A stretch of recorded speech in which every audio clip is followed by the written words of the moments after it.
This podcast was recorded on the land of the Gadigal people of the Eora Nation.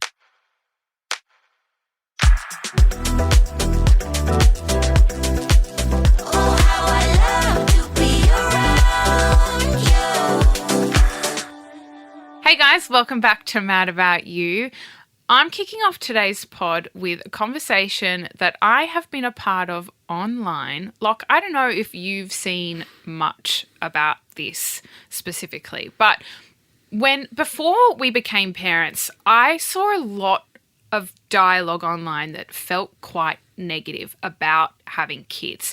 And I found it quite frustrating because I was excited to enter this new chapter of my life. I was really looking forward to it, and it felt like everything I saw was just like, oh, you know. Yeah, give me some examples. Well, I don't really know what you mean. There's this just wait that people say. Just wait until this or just wait until that. And it's like they're trying to bring you down before you've even had the experience. And a lot of it's got to do around, sleep, or, you think you're going to be able to travel again, just wait, You think you're going to be having, full nights of sleep, just wait. And I just felt like, yeah, it was kind of all I felt like I was seeing. And I was like, where's all the positive chat around becoming parents? Like, why aren't we lifting people up and getting them excited about it? That can't be all that people feel. And now I'm on the other side of it, Oh, you're saying you want to join the neg crowd? I'm just saying now that I'm on the other side of it, I almost feel like people weren't honest enough. Oh. Now I feel like the negativity that I was kind of absorbing or reading, it didn't even come close to describing. So you're trying to say that it's not negativity, it's just realism, or? Not even, it's sugar-coated. Oh. The stuff that I thought was like negative and, oh, shut up, like stop whinging. They're sugar-coating the experience, in my opinion. Now that I'm here, it's so much harder than anything I thought it was going to be based off those kind of throwaway comments or things that I was reading so now I've come So are you saying as an expectant parent, you would want them to be more brutally honest about how hard it is to be a first-time parent? Is that what you want? Well, that's the thing I wanted to discuss with you is should we be more honest about the experience, or should we just let people think that it's something else and let them have that experience in their own way and on their own accord? Because, I'm sure not everyone feels the way that I do about how hard it's been in the beginning. So, yeah, sure, there's the exception to the rule. There's people who've had unicorn babies. Yeah, they've had a breeze. Their babies sleep through the night, whatever, they feed really easily. Like, it's all really easy and just falls into place. But I think most people kind of struggle in the beginning, especially when it's their first. And it's so foreign and it's so intense and you just can't imagine it. But now I'm here and I feel like nobody told me how hard it was going to be. Everyone kind of said, yeah, it's an adjustment and it's difficult. But now I'm finding myself saying those things. Yeah, but didn't you really enjoy your pregnancy and the lead up, and it was such a special time and you're preparing and, yes, you're eagerly awaiting this time. So if people were just shitting on it and negging what you're about to experience, don't you think that would have tarnished the lead up to this, beautiful thing? I'm not saying we should shit on, what it's going to be like when you have your first child, but I'm saying that, and although you can never really prepare yourself, I just didn't know what I was getting myself into. I didn't know what I was in for. I didn't realize that after I gave birth and didn't sleep for 3 nights in a row, that I'd then go home and not sleep for another 2 nights, and I'd actually be running on 5 days of complete and utter sleep deprivation, and that we wouldn't get to bed until 7 a.m. in the morning, and we'd both be up the whole night, and that would be really intense and frightening and anxiety-inducing for a while. I didn't expect any of that. I don't know whether I zoned out and kind of tuned out all the bad bits because I was like, I'm going to nail this. Woo! It's going to be so easy and fun and I'm going to love it. Breathe through my labour. Yeah, pretty much. But yeah, now having experienced both sides, I don't really know what the best course of action is. I don't know whether I would have wanted more of that information to kind of try to, understand and prepare myself for what I was getting myself into. But I think that's what they say, is that you can't prepare for it. So there's no point. I think there's a fine line between, you can have open and honest discussions about what it's been like as a first-time parent to maybe people that are, trying to have kids, and you can go, just consider these factors that are going to change in your life, and they're going to, a switch is going to flick one day when you have that kid, and things aren't going to look the same in these certain regards. And then I think, but if someone tells you that they're pregnant, and they're wanting to celebrate this moment, and they've got a baby on the way, I don't think that negativity is the way forward. I think that positivity and inspiration and motivating them on how, special and beautiful this is probably the right way to go. And also, I think one of the greatest parts about becoming a parent, as they say, you can't truly prepare for it, but it's like whatever happens, whatever comes your way, you just deal with it. And that's the beauty of, our humankind and having young, is that, like whatever they need, you rise to the occasion and you do it. So as in, I don't think people need to be scared that they're going to have to do that, you know what I mean? Or that's going to happen. I agree. I don't think we should scare people. But I mean, is there one thing that you wish you'd known before Fletcher came along? Is there anything that would have helped you in those early days or weeks? Yeah, if they told me to practice just not sleeping for nights on end, just staring at the ceiling. People did tell you that, I think. Yeah, I mean, I think it comes back to, I remember when people asked me at the beginning, they said, are you excited? It's so soon. I go, yeah, I'm so excited, but I'm anxious excited because I don't know. Like I fear the unknown of, you don't know what this kid's going to be like. You don't know, as you said, if they're going to be a good sleeper, a good eater, if they're going to have any health problems, if they're going to vomit after every meal, if, you don't know. And then, the baby comes and you start learning all these things. And as each thing happens and each thing occurs, you adapt and you adjust. And that's just the nature of being a first-time parent. So I think as difficult as it is, and don't get me wrong, I'm right there with you in the trenches. It's very difficult, but it's very beautiful. And I think one of the best things is that, we're 6-7 weeks in now, like, everything's fine and we're doing great. As hard as it's been, it's like we're here, and so another 6 weeks will pass soon and we'll be there and we'll have conquered everything that's come our way. And I think that is the story that you should be, sharing, I guess, online. It's like, no matter how hard it is, you're going to get through and you're going to be fine, and, work as a team and things will be A-okay. Okay, so we're going to leave people in the dark.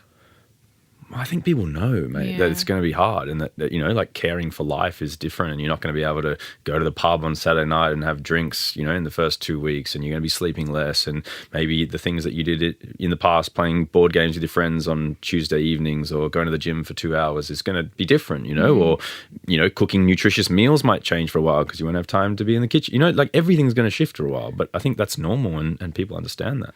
Yeah. A part of me wishes I knew more, and then a part of me thinks it wouldn't have helped anyway because you just got to live it. Exactly. It's a lived experience. What would you have wanted to know more? Like what would have helped you? I don't know. Well, that's good. I good feel start. like the first week was a lot. It was really intense. I didn't expect it to be that hard, if I'm being honest. But I knew it would be hard, but and I've tried to explain this to people, the hardness that you experience throughout your life is not on the same level as the hardness that you experience when you're in that first kind of week of having a baby. It's incomparable. It's not like, I had a test at high school that was really difficult. Oh, I went through this breakup that was really difficult. Oh, I lost my job. It was really difficult.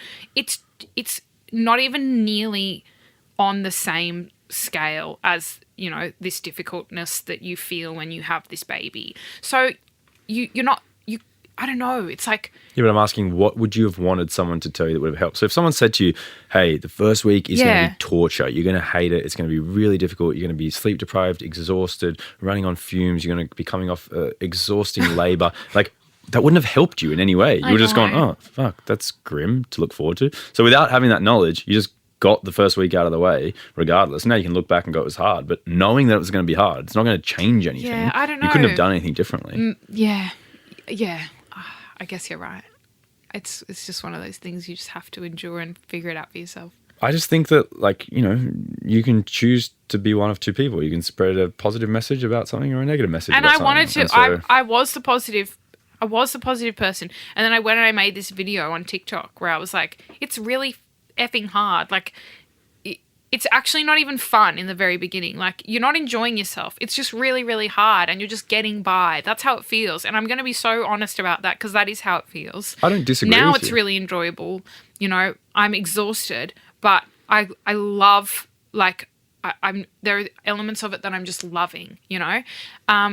But yeah, in the beginning, I wasn't like, whoa, this is so fulfilling. No, like keeping a newborn alive for the first week of its life is not fulfilling. It's exhausting and terrifying and anxiety inducing. The nights are really scary. Like they call it the sunset scaries for a reason, because you know you're just going to be up all night freaking out, and you're going to be running on day 5 of no sleep. And that feels like shit. Like you start disassociating, you're just staring at a wall. And you're trying to feed this baby while your nipples are flaking into its mouth. No one told me my nipples will shed. No one mentioned that. Hey, P.S., your nipples are like a lizard and they're going to like take off a layer, you know, as your baby starts feeding. So anyway, I think you're right. I think we've just got to let people... You're lucky no one told you that. Otherwise you would have stressed about it. And look, it happened and you're all good. Got to be positive, I guess, and just let people have their own experience.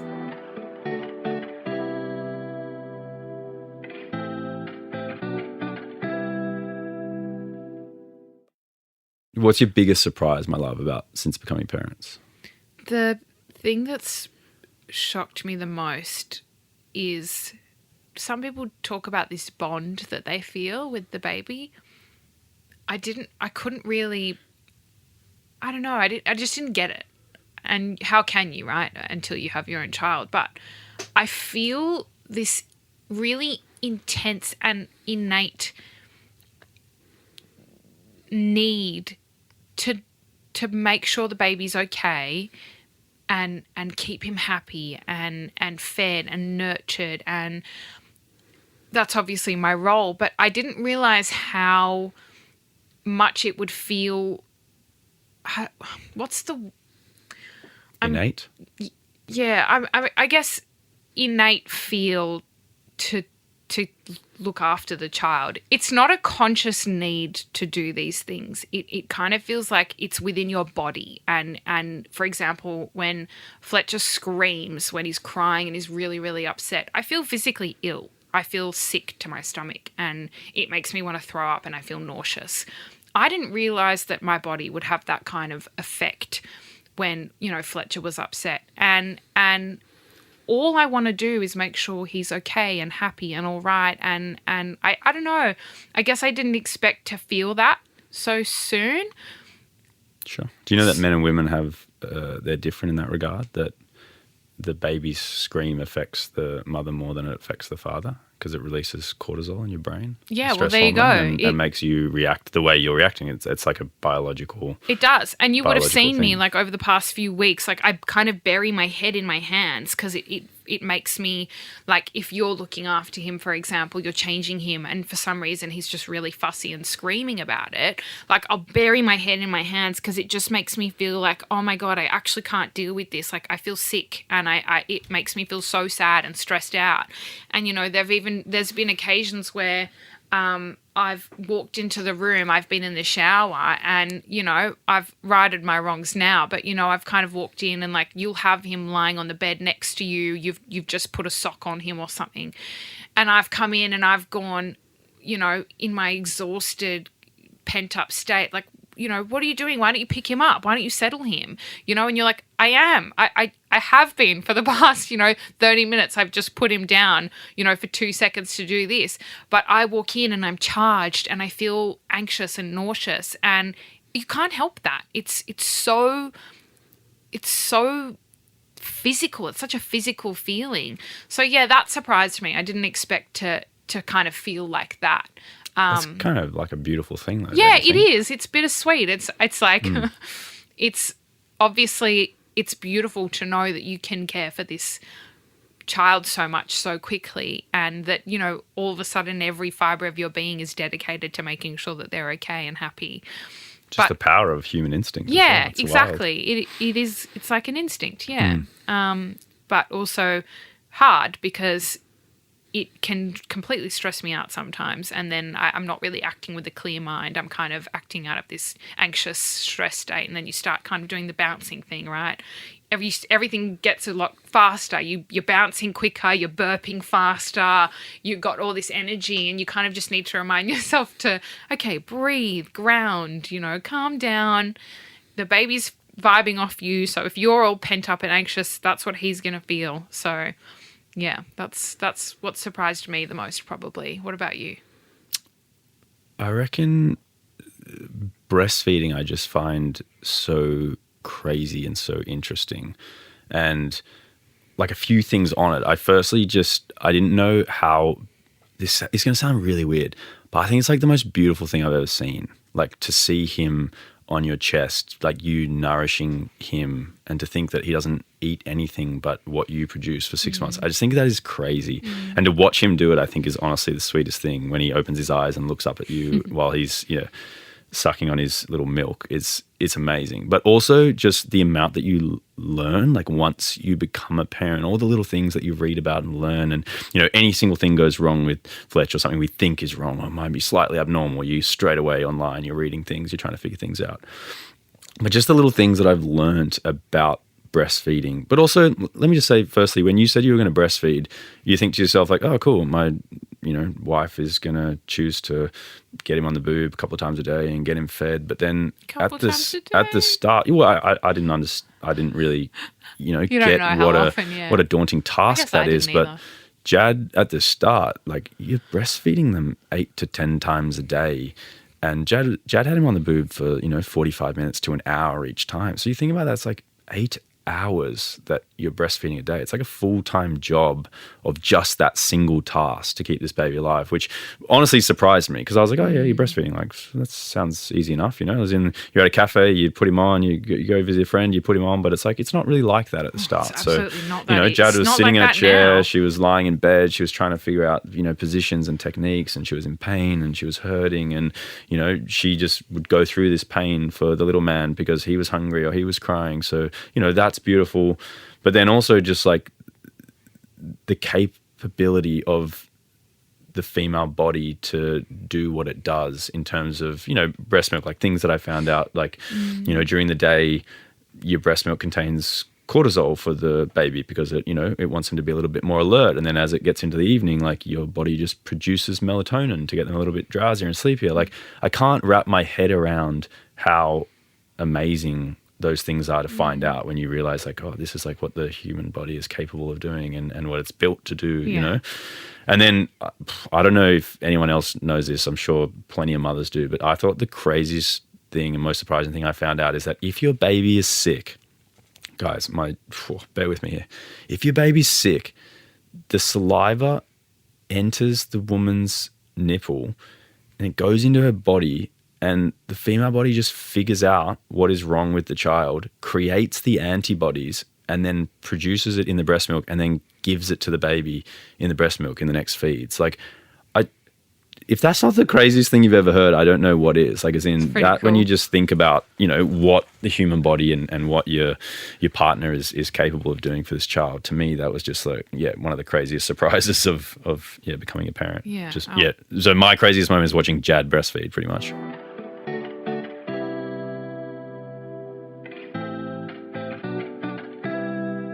So you've been through this crazy first 6 weeks, and let's get a bit of love for you. What have you been most proud of yourself for in the last 6 weeks, my love?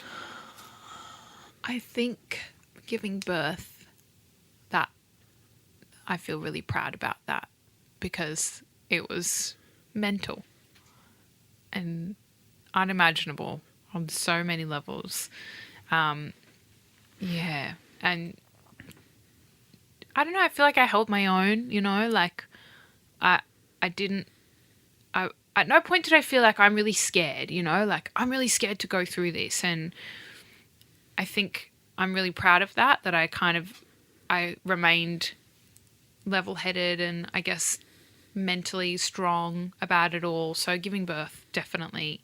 And also just getting to where we are, it's been 6.5 weeks, and the feeling now is so different to what it was a mere 3 weeks ago. If you'd asked me the same questions 3 weeks ago, I'd have very different answers for you. But coming out of the other side of that, like breastfeeding, for example, like it doesn't hurt anymore. I just put him on and I feed him. That's really cool. Whereas in the beginning, I felt like, how long is this going to last? It feels like it's going to last forever, and, things like settling him and helping him get to sleep is becoming easier and easier. So I guess the growth that you feel is really monumental in such a short amount of time. So I'm really proud of that too. What are you most proud of? I would say just the ability to adapt to like the new environment, and people always say, the father's role is very different at the beginning because, the baby just wants the mum and just wants the boob and just wants to be fed and comforted, and it's different. But I think I'm, I guess, proud of the way I've taken care of you to allow you to take care of him. So I think you should be, because we'd be a hot mess without you, that's for sure. Yeah, I think it's, it's one thing to pull your weight, but as in if you as the father, when the baby comes, if you understand that, you can still do a lot, it just might not be for the child. And that's not to say you can't still change nappies and settle and burp and help with all those things, which are lovely to be a part of. But as in to make sure that your partner is looked after and doesn't have to do much, like as in it should be a restful time for her because she's going through a lot with, breastfeeding and that takes a huge toll and energy consumption on the body. So yeah, I guess proud to take care of you and in turn him. You absolutely have been. Which is, a nice feeling. A phenomenal way. And I mean, you've sacrificed sleep pretty much every single night since Fletcher's arrived to make sure that I can sleep an extra hour or so. You've just, for those of you who don't know, I mean, we haven't really said it here yet, but Fletch is it's difficult to settle him a lot of the time. He's very alert, and it's not as easy as putting him down. Even if he's fallen asleep on us, the transfer to the crib is impossible.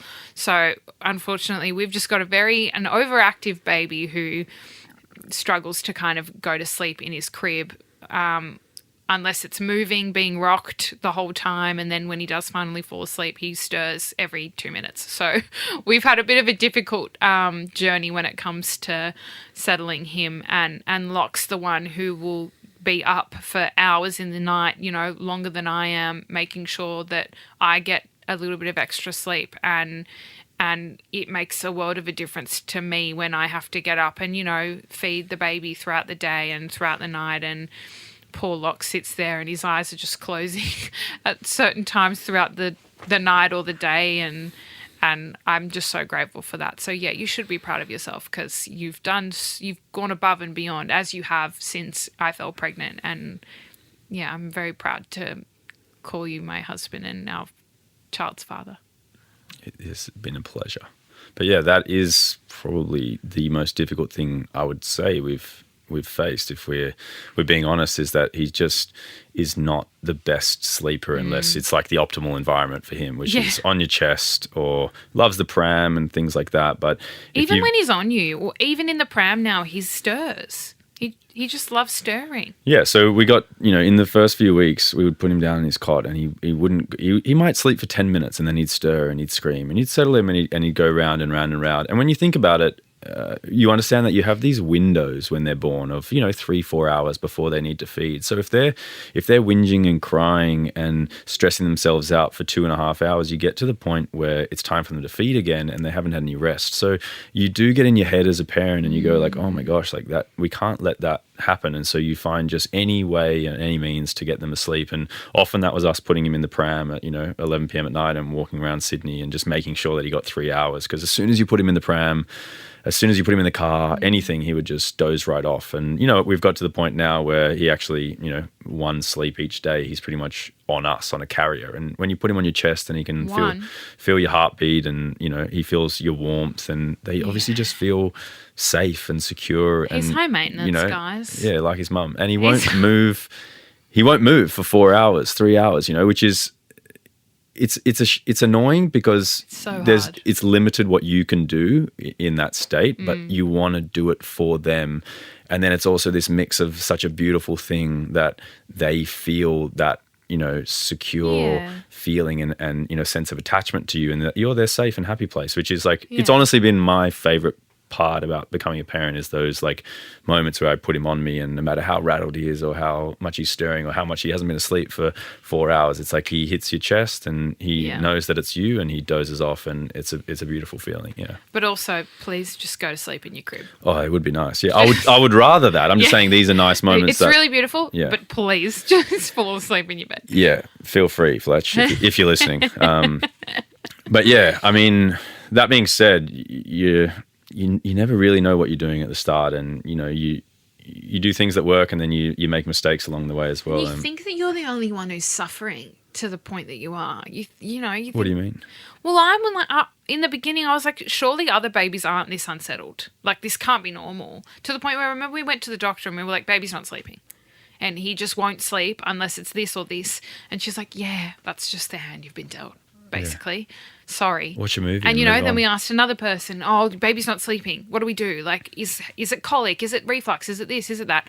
No, that's just how it is. Some people just have babies that don't sleep in the way that you'd like them to, And when we say don't sleep, guys, don't get us wrong. We don't mean that he has short naps or like, he's up for an hour at a time. Like, we were in the first weeks, like sometimes it would be like 4 p.m. in the afternoon and he wouldn't go down till 11, and then at 11 he'd sleep for 20 minutes, like, as in we had these big stints where we were worried for like him, and they get so overtired and then they can't self-settle and self-soothe at that age, and then you worry about, is it going to affect their brain and development if they're having these long windows of being awake, and so you just get in your own head and you do tend to stress and stuff, and apparently it's normal. Yeah, apparently you just keep on keeping on. But yeah, and then we did his vaccinations the other day. That was horrible. Yeah, that was probably the worst day so far. That was awful. Look at it. And I mean, they've got this bloody needle jabbed into them, and then they're screaming and crying, and then their legs are sore for the rest of the day, and then they're just unhappy and grisly, and he was just crying nonstop, and it was horrible. I had to feed him for like 4 hours just so he'd be happy.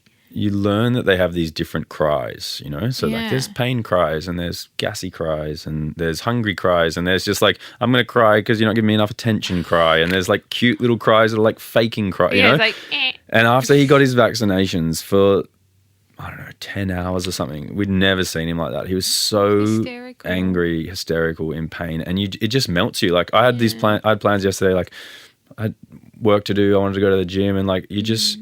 everything just cancels. You just go, everything's not doing anything. Just have him on your chest, and you just want him to feel at home and feel safe, and you just keep telling him it's okay, And these little things just they run your life real quick, which is it's lovely, but it's difficult as well. He's got us wrapped around his finger already.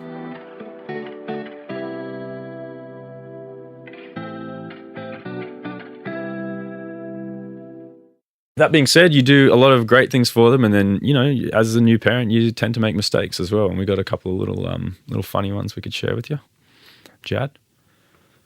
Oh, we were sterilising wrong in the beginning. So, you're told to sterilise your bottles and your dummies and whatever. Yeah, we probably should have Googled it in hindsight. Like, we actually never looked it up, did we? I just trusted you. Well, you shouldn't have. I know, trust me, I know.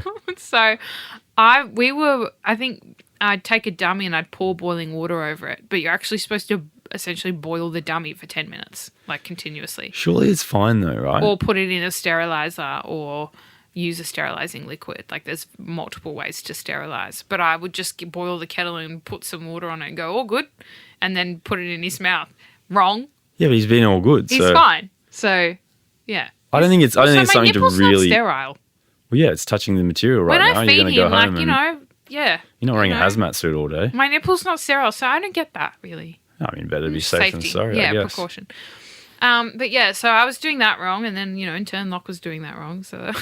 Yeah, but mind you, I was told to do it, guys, and you don't argue with your boss. Mind you, I was told to do it. Okay.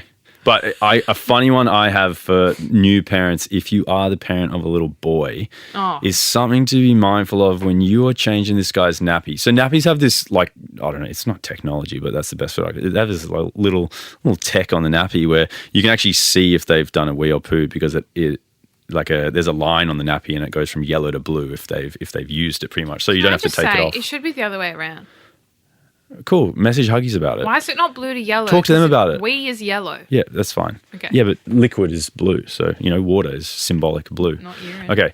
So nappies, they're full and you take it off, you're changing. And let me tell you, if you've got a boy, taking off that nappy when it's full of wee is not the end of it. Once that willy touches the air, it's like kryptonite. It starts flowing. So when you take a nappy off with a boy, just know that chuck a little towel over that thing or a little couple of, wet wipes or something, or just honestly trick him. Like take off the nappy halfway and then just boom, chuck it back on because he's going to go again. And I've had multiple times that I've been, whizzed on and there's been urine on whiz on the wall and whiz on, everywhere. everything. So just note if you have, and it could happen with girls, but obviously we can't speak from that experience. But it would be more likely to just kind of go downwards instead of with boys. You don't know where it's going to be. It's like a fire hose. It's any direction at all times. You remember in the backyard when you turn on the hose full blast and it just starts going, it's like that. It's like that. Yeah. Oh, goodness me. Oh, dear. Okay. Also, when you're becoming parents, you have a lot of people that like to give you their 5 cents. They like to give you advice, right or wrong, whatever it is. But, looking back now after becoming parents, we can now sort of decipher what the good advice was and bad advice was. And I think that some of the worst advice I've been given, and I think this mainly came from older gen parents, was just to let your baby cry it out. Because as you were speaking about before, it's like this biological thing where you can't just let your baby cry. It's like it's a generational thing. You almost need to get to the bottom of it, or That's you what feel, they did. and they say that when the baby, their babies used to cry, they should just leave it until it stopped crying. But I don't think they had the knowledge that we do, which is that doesn't help the baby to develop a secure attachment with their parents. It in fact creates quite the opposite, and they release, what is it? Is it cortisol? Mm-hmm. And it stresses the baby out, and they think that they're being abandoned, essentially. So yeah, we watched this or listened to this good thing about that, which pretty much said that when you just let your baby scream it out until they stop crying, is that they actually get to the stage. It's not a form of self-soothing. They actually get to the stage where they've released so much cortisol or stress hormone in their brain that they almost give up. So they give up and they go, no one's coming. There's no point in continuing this. So I'm just going to stop. it's so sad. And so people think that you've achieved something, oh yeah, I've taught my baby to, not do that. But it's actually, the opposite. When they're too young. Yeah, when they're too young. So yeah, I think that was the worst advice I've gotten, because even when he cries, it's you can start rocking him, giving him a couple pats and saying it's okay and giving him a few shushes. But when he starts really wailing, it's you couldn't pay me to walk away and leave him. So yeah, I mean, that's probably the worst advice I was given. What about you? Oh God, the sleep thing. Sleep when the baby sleeps. Why? Well, you can't. You're doing all right. That's circumstantial. That's only because you're on top of things, But if I was to sleep while the baby slept, I'd have to have one hand rocking the pram or the crib or something at all times, which is absolutely not going to happen. So that's not the greatest. Just not realistic, you mean? It's not possible. Or when the baby's in the stroller, what am I supposed to do? Lay on the floor in the middle of the road and fall asleep because Fletcher's fallen asleep in the stroller? Give it a shot on a park bench or something. Yeah, no, it's absolutely not happening.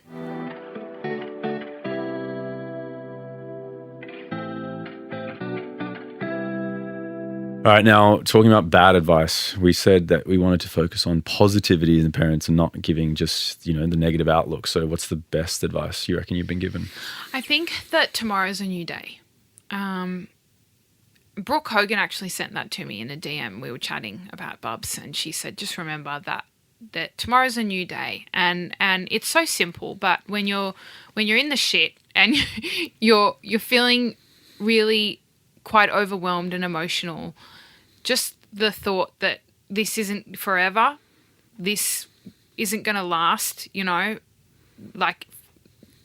eons, it feels like, and that tomorrow I'll wake up and I'll get to reset and everything's going to be okay and I just start fresh. Tomorrow's a new day has been really helpful to help me get through those moments of relentlessness. So that was a great piece of advice. Sure. What about you?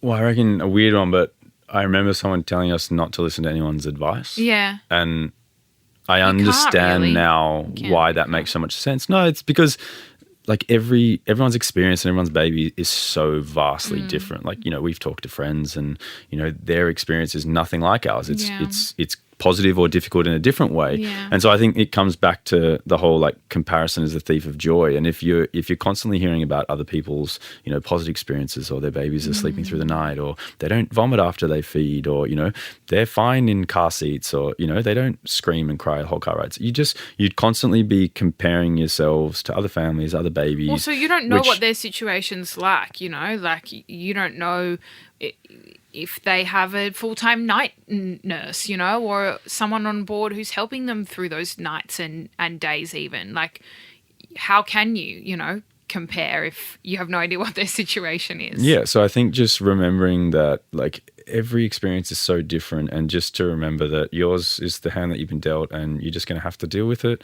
And that, you know, you might see unicorn babies in moments online, you know, bringing back to social media and knowing that you see everyone's highlight reel, which is, you know, I guess you could almost say the same for us, as in we've posted a few, you know, nice videos and photos of us and Fletch, you know, which is beautiful, and they are amazing moments, and they're the ones that get you through the days. But that being said, there's also, we're not going to share with you those moments we're in the trenches and, you know, we're up for hours on end, and, you know, No, we're not posting, you know, that. And you're not wanting to take a photo then. That's the reality of it. But if you saw that, you might compare yourself to that and go, oh, fuck, we're doing all right, you know? So as in, guys, just we're remember. not doing all right. Don't listen to her. But just remember that, yeah, everyone's experience is so different, and don't compare yours to anyone else's. So just run your own race and be with your own family in this, newborn phase. That's good advice. Yeah. All right, guys, back to our favourite segment of the week, ending on a strong point with an Ask Mum and Dad. And let me tell you, this one is a doozy. Hi, Mum and Dad. My partner and I have been together for nearly 10 years. A while ago, he went to the strippers without telling me. He was on a boys' night. When I saw his location, I realised where he was and asked him about it. He lied and acted like he wasn't there, then wouldn't answer my calls or texts, and ghosted me for over 6 hours. That's crazy. He got home early morning, and when I'd gotten up, I saw makeup stains all over his shirt, around the collar and shoulder. He claimed to not have gotten a private dance and says, no, they come up to you and ask if you want anything, drinks, etc.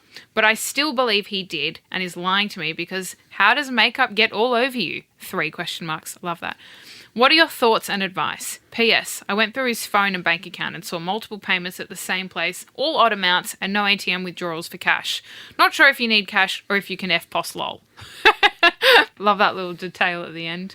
I reckon he went to the strippers. No, I think that's confirmed. It says, he went to the strippers. Hey, you've heard it here first, guys. Yeah, he went to the strippers. Jad's found that out. I reckon he had a little dancey dance. 1,000,000%. Yes. When people go, hey, do you want a drink? They don't nuzzle into your neck and go, hey, do you want a Coke Zero? Like, I mean, I have been to parties where people have kissed people hello, and then I see that they come out with makeup on their collar, like if they've had a hug or a hello. So wait, who are you saying hello or hugging at the strippers? What if he ran into like Stacey on the street, his friend, and he gave Stacey a hug hello? Yeah, but he didn't say that. So if that was the case, he would have said I ran into Stacey. What if he forgot? Oh my God. I reckon we should just do these Ask Mum and Dads with just Dad's advice, because Mum's advice is shocking.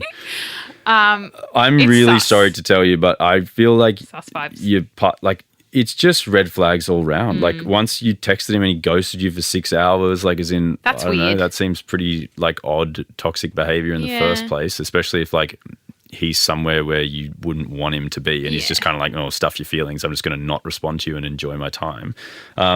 Also, like, I mean, I feel like if you have these conversations in a partnership, like, I'm sure Jad wouldn't be okay with me just going to the strippers, like, as in that's a normal thing to do. I don't think that in our relationship that's behavior that would really be condoned, I guess. No, which is fair enough. So, like, if that is... I'm sure there are people who are okay with it. Yeah, it's each just to their not own. something that we... Each to their own. But as in, if you're not okay with that and your partner's already going there, let alone like having the dances and then trying to lie to you about it and spending all this money, it's it does seem a little bit shady. So I think just to add on to that, if you feel the need to go through your partner's phone and bank account, I think you've kind of already got your answer, which is that you don't trust them.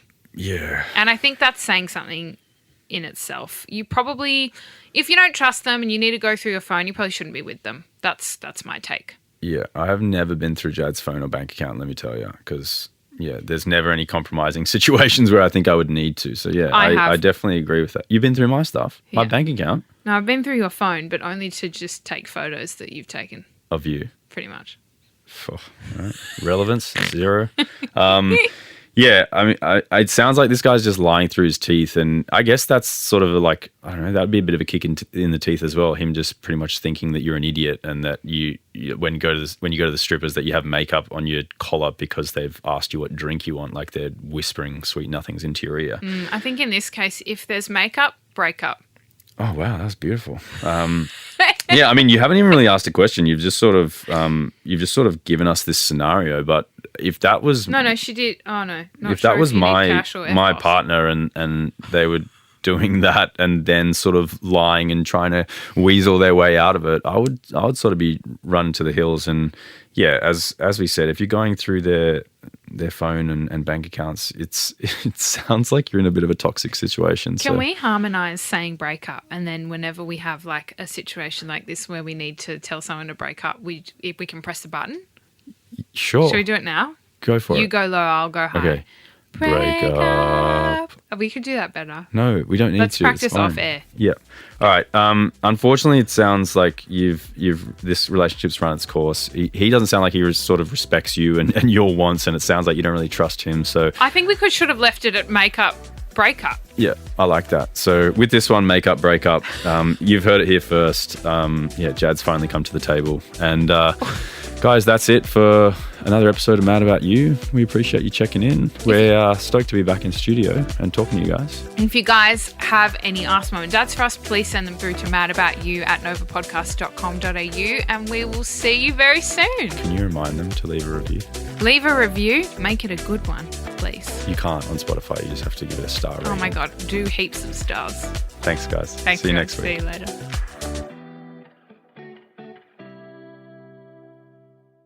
Break up.